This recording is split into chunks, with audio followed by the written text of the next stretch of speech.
My friends tell me that I'm very hardworking. And I think one thing that has really worked out for me is to not give up and be very self driven. Because if you don't have the self drive to do something, you can't achieve much.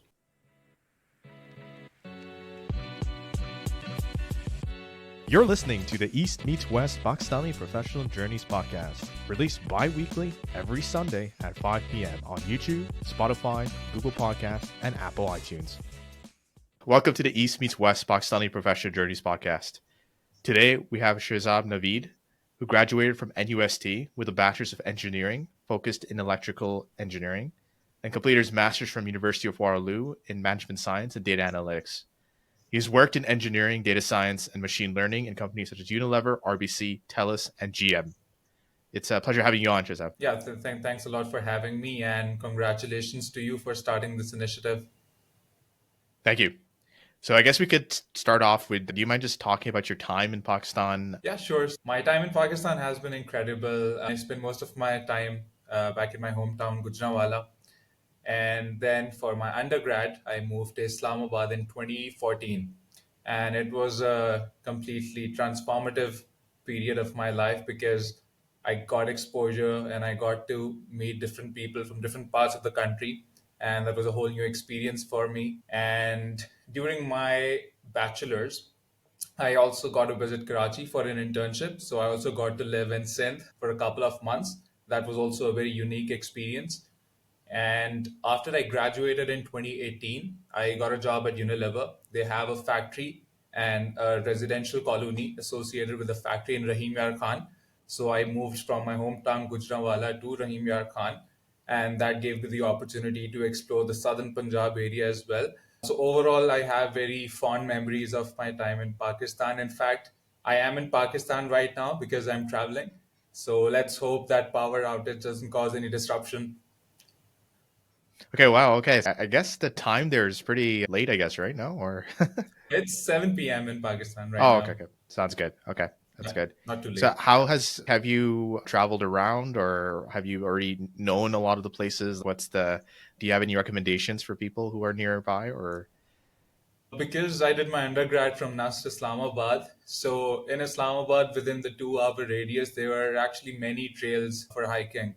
So that was pretty much what my hobby was when I was there, and definitely one of my favorite memories from my time at NUST.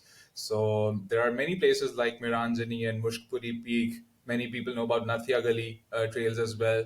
So overall, lots of places to explore. I personally haven't been to the very northern parts of Pakistan, but overall, I got to travel some parts in Sindh, some part in southern Punjab.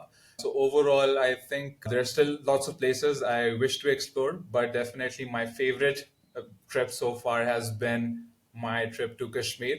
Went there with a few friends from NUST, and overall, I think it was definitely one of the best experiences I've had. Got you.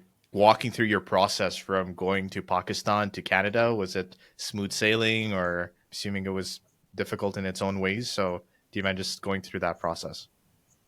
Yeah, so after I graduated, in fact, when I was doing my electrical engineering from NUST, I had pretty much made up my mind that yes, I'm going to do a master's degree.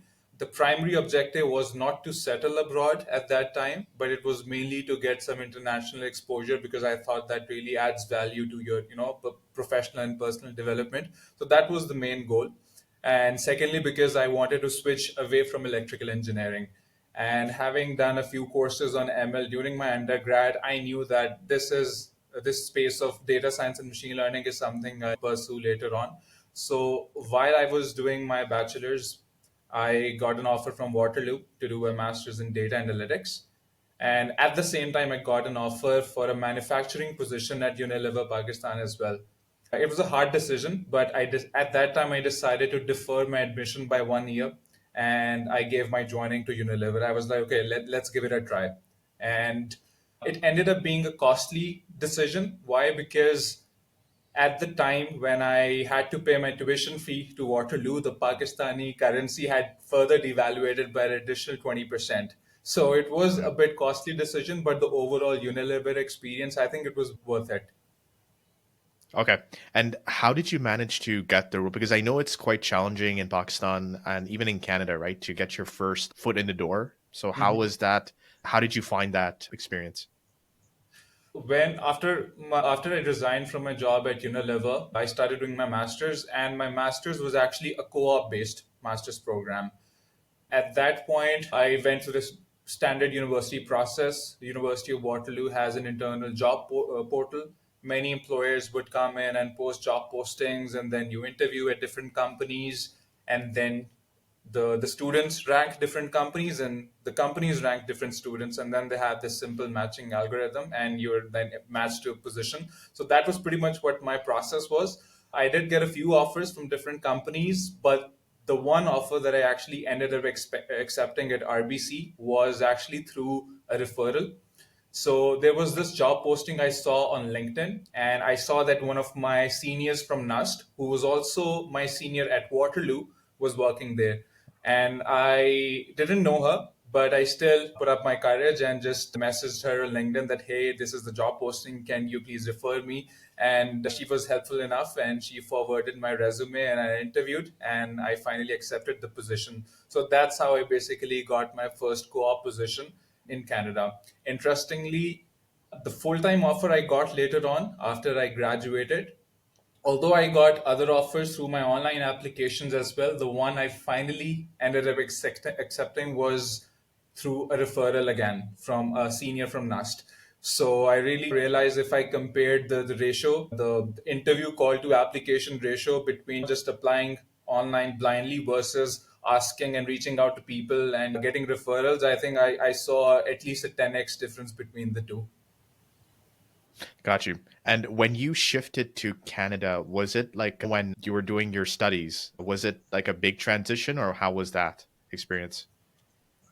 Yeah, I think the overall transition was definitely smooth thanks to my seniors, because I had seniors who helped me through the visa process. I had a friend who had arranged a place of residence for me in Waterloo before I entered Canada.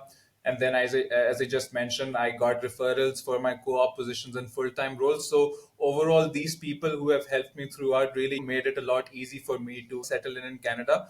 Initially, I did struggle a bit during my first semester because, on one hand, I wanted to get good grades because only then you Yeah. were eligible for a co-op position, and at the Yeah. same time, I was doing the part-time TA-ship position as well. So, although it's pretty much the norm in Canada to do a part-time work while studying, it's definitely not the norm back home in Pakistan. At least now, I think over the past couple of years, I've seen the trend changing a bit as more and more students are now doing more freelance work. But at least at my time back in 2014, it was definitely not the norm. So for me, it was a bit of a change. But eventually, I think in a couple of months, I was able to quickly adapt as well. Yeah, it is insane how it's been moving towards more. It's been competitive always, but I feel like it's becoming more and more competitive as the years have progressed. So I'm not sure if you have any thoughts on that. That's like you mentioned, the freelancing work. I know even it's in Canada, it's been booming over here as well, and it's like everyone has to be busy pretty much, even in university. So I'm not sure like what your thoughts are on that, and do you think it's going to get even more competitive or? Yeah, I think in fact recently with the job with the lots of layoffs going on, especially in the big Yeah. tech companies, the job market is crazy right now, and the Yeah. competition is getting even more severe over time. So I think over time you just need to keep up with the rapidly changing technology. You have to constantly work on upskilling yourself to be able to beat the competition. So yeah, I think it now takes a lot more to grab an opportunity as it was way back. And moving to your experience in RBC, how was that? Did you find like the transition easy, or was it pretty solid in terms of you got the experience in both Unilever as well as from your masters? So was it applicable, or how was it? The master's program was definitely a lot more applicable in a sense that it was focused towards teaching you the same very skills that you actually end up applying in an actual job. So I really love that. The master's program also involved lots of practical case studies, which I feel that definitely added a lot of confidence to the students who were then able to reapply those learned skills. For me, the transition and working at a Canadian company, RBC being my first company in Canada, I think it was definitely a lot more relaxed, to be honest, when I compare it with my time back in Pakistan. Because coming from Pakistan, I was so used to working 12 hours a day and 6 days a week. Oh, Again, it's my mhm. personal experience. I'm pretty sure other people may have other opinions, but I do feel talking to lots of people, I've realized that the work culture in Canada is a lot more relaxed. And overall, I was able to maintain a good work life balance. In fact, I remember the days when during my co op at RBC, when I was just doing writing some code and pushing into the company's repository at 7 p.m. And then my manager actually called me and told me not to work at all after 5 p.m. And I actually took it as a surprise because back home it wasn't the case, right? So overall, I think though my integration with the Canadian work culture, it's been very smooth and easy. Okay. And once you completed your the masters, did you go towards RBC again, or what was the process for that? 3 months before I was graduating, I started applying. And at that time, RBC did not extend any full time offer. Although I did a good job at co op, they did not have a position at that time. So I started applying elsewhere as well. Initially, there were lots of rejections as expected. In fact, at one time, it actually got very depressing as well because I thought that if I have a co op experience, that will help me land jobs. But I was still getting rejections to my surprise. It's tricky how job postings work because on LinkedIn, many companies would just post fake jobs, I would Yeah. say, just to show they're doing good enough, when in fact there's Yeah. no actual opening. And sometimes Yeah. recruiters would just ghost you for no other reason. And there were also lots of other Yeah. cases when I actually screwed up during the interviews. But I think with more and more failed interviews, it only highlighted the weak areas and gave me more opportunity to work on those. And I think it was the very last week of my graduation of my master's degree when I had three interviews at three different companies, and I absolutely nailed all three of them and got offers Yeah. from all three of them. Interestingly, a week later, my co op employer RBC also got back to me and told me that, hey, we have an opening now. Are you interested to join? So at that point, I had four different offers to choose from. It was definitely quite a dilemma to choose between four options, but I think it was a good problem to solve. And at that point, I decided to go with Telus because although my experience at RBC was good, was definitely good, but I felt that RBC being a big company, it has a lot of organizational hierarchy, lots of bureaucracy, and it wasn't the very fast-paced kind of environment that I was actually looking for. Telus, on the other hand, although it was a big national level organization, but again, the department I actually joined at Telus was more like a incubation hub for AI. It was literally the best of both worlds. It has the resources of a big company, but the fast pace and excitement of working in a startup. So because of that very reason, I decided to join Telus. And yeah, I think overall the experience at Telus was really great. Awesome. No, it's a good problem to have when you have four offers, right? Yeah. But I guess like how did you maintain that positive attitude till the very end? Because a lot of people like you're focusing on studying, you probably got some other activities going around and you're just having that positive attitude. Okay, keep learning from the interviews that are getting rejected. And you mentioned it was so close to the end of your graduation. So how did you maintain that positive mindset right up till graduation? To be honest, on one hand, I was getting depressed because of the failed Yeah. interviews, but at the same time, I was also looking at the average statistic of students who had graduated before. And I saw that, okay, on average, people are telling me that, okay, it took them 4 to 6 months to find a job in Canada. And that was in the pre COVID times. So I thought that, okay, maybe I'm not doing that bad of a job and maybe it's just part of the process. After every failed interview, just note down what you did good and what you did bad, focus on your weak areas, and then come back stronger. So I think that mindset really kept me going. That is an excellent point because I feel like a lot of people they do the interview and then they just move on with their lives. But actually reflecting on the interviews, I feel that's been even useful for me, and it's a very good point to bring up. Yeah. Interestingly enough, because I was interviewing for a technical job in a sense, Yeah. and on one hand you have behavioral or HR based interviews, and then you have coding and technical interviews as well.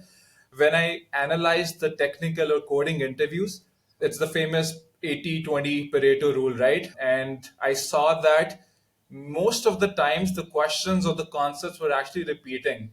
And if I Yeah. only focus on that 20% of the concepts or questions, it would have had a huge impact. And that was the thought process that okay, let's not try to do hard work, let's work smart, and let's try to anticipate what the interviewer will ask based on the background of the interviewer themselves. So I think that mindset also helped me prepare accordingly.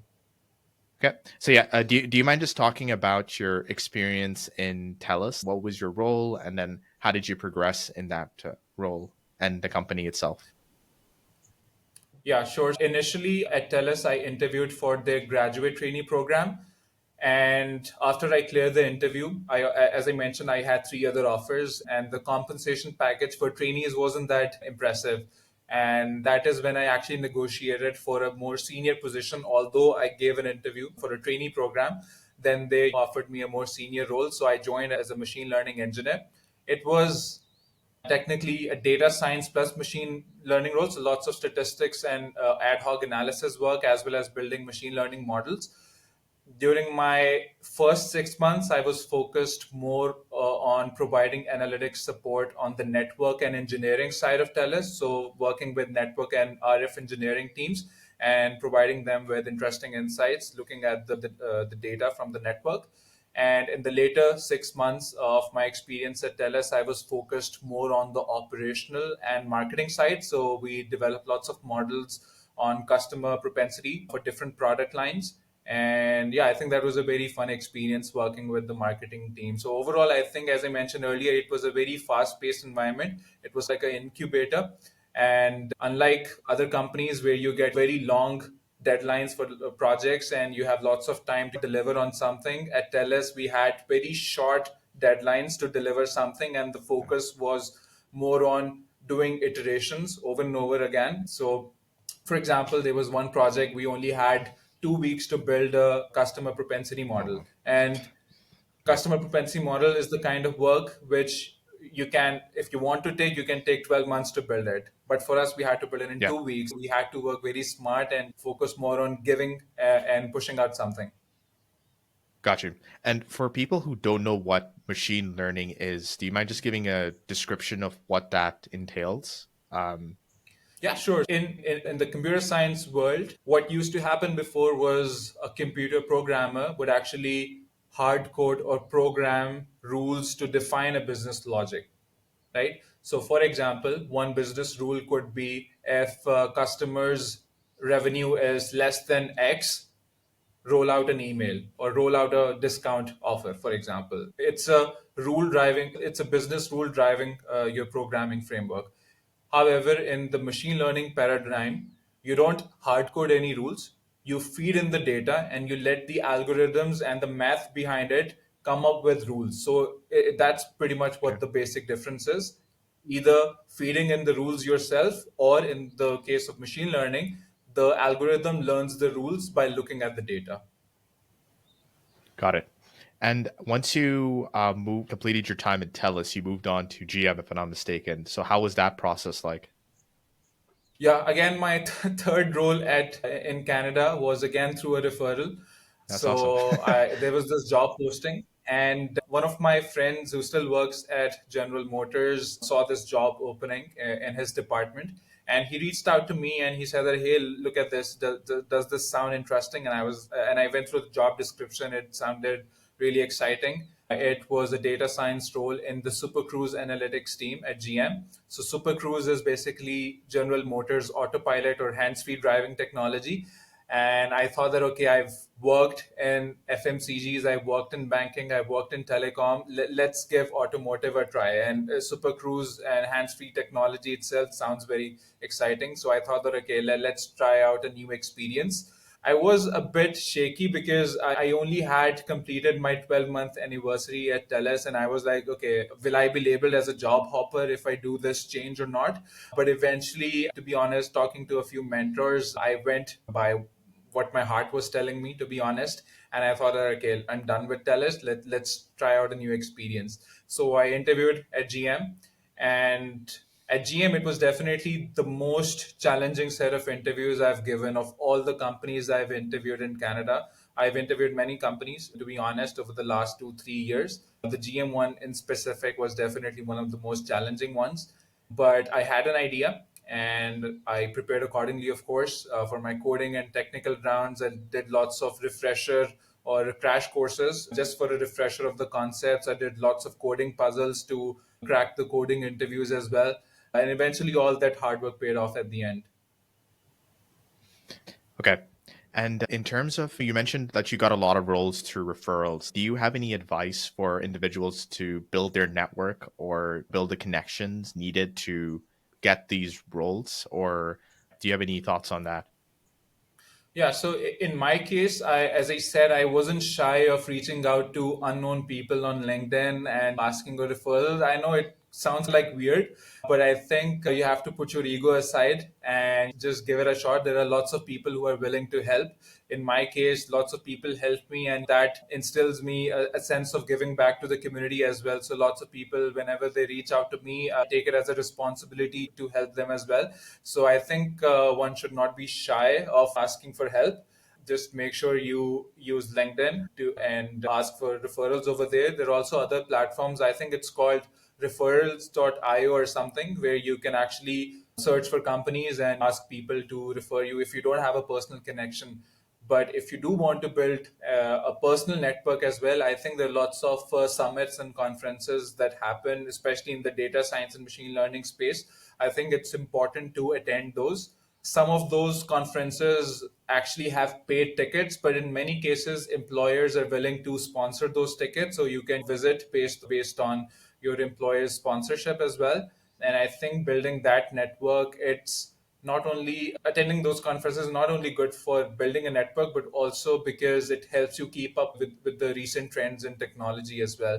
Because, for example, if I'm working in automotive industry right now, the same technology is also being used in the healthcare industry. So if I meet another Yeah. person belonging to another industry, it gives me a very fresh perspective how the same technology is being adapted to solve a completely different problem in a completely different industry. So that gives a very fresh perspective, and I think that adds a lot of value to you.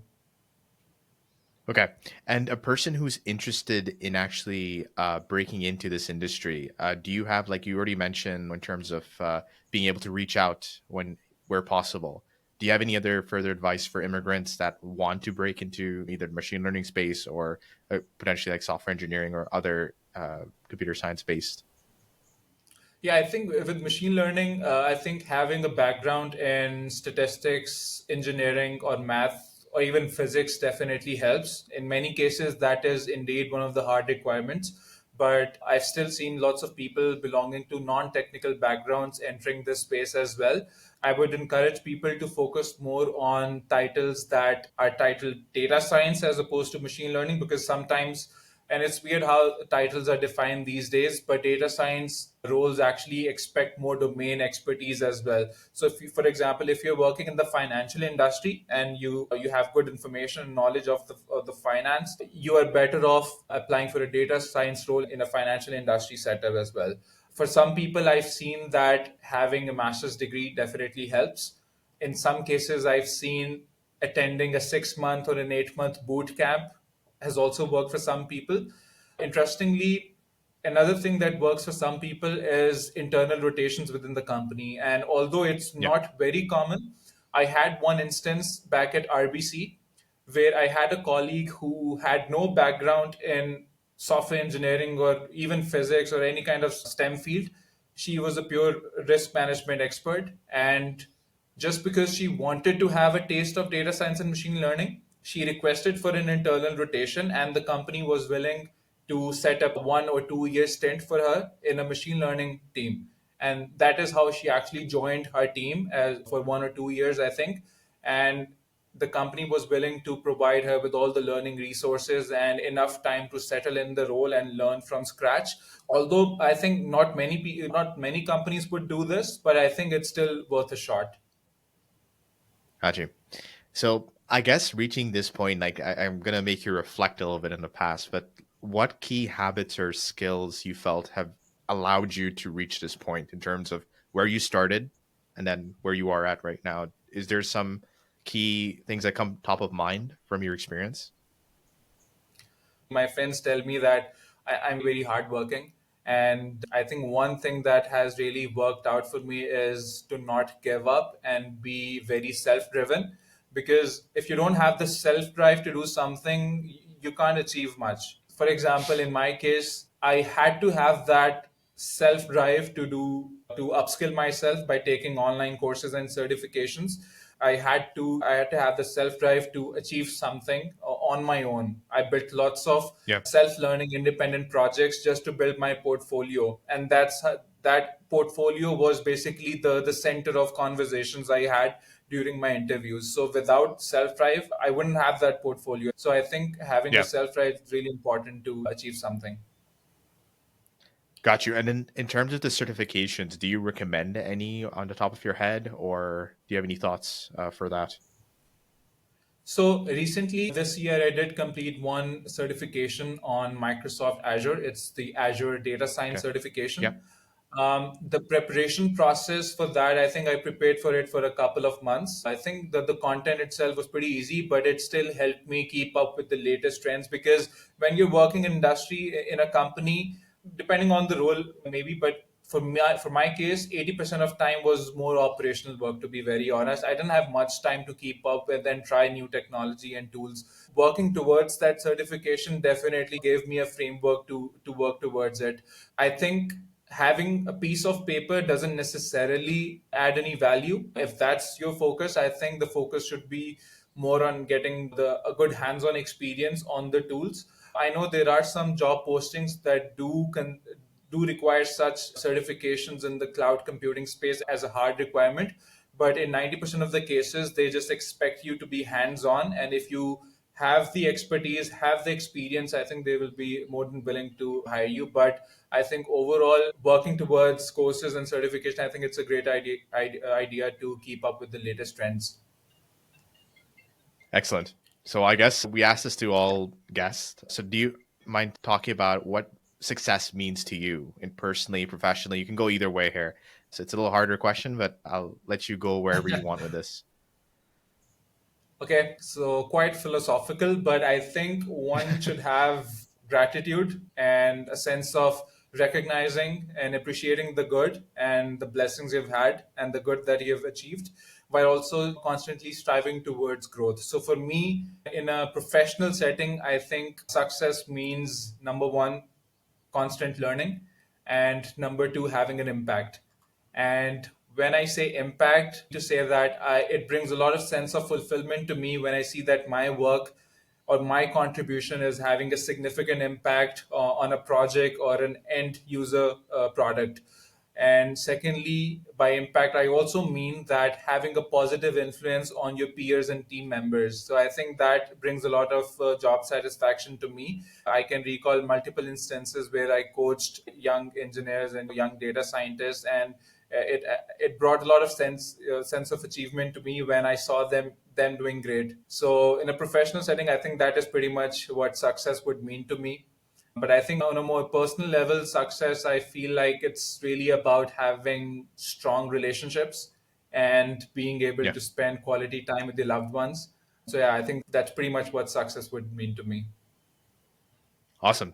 Thank you, Shahzab, for getting on this interview and just sharing your insight. Like you talked about various topics in terms of machine learning and then your experience in Pakistan and finally ending off with some more, I would say, broader questions. So thank you so much for being on the podcast. Thank you. Thanks for having me.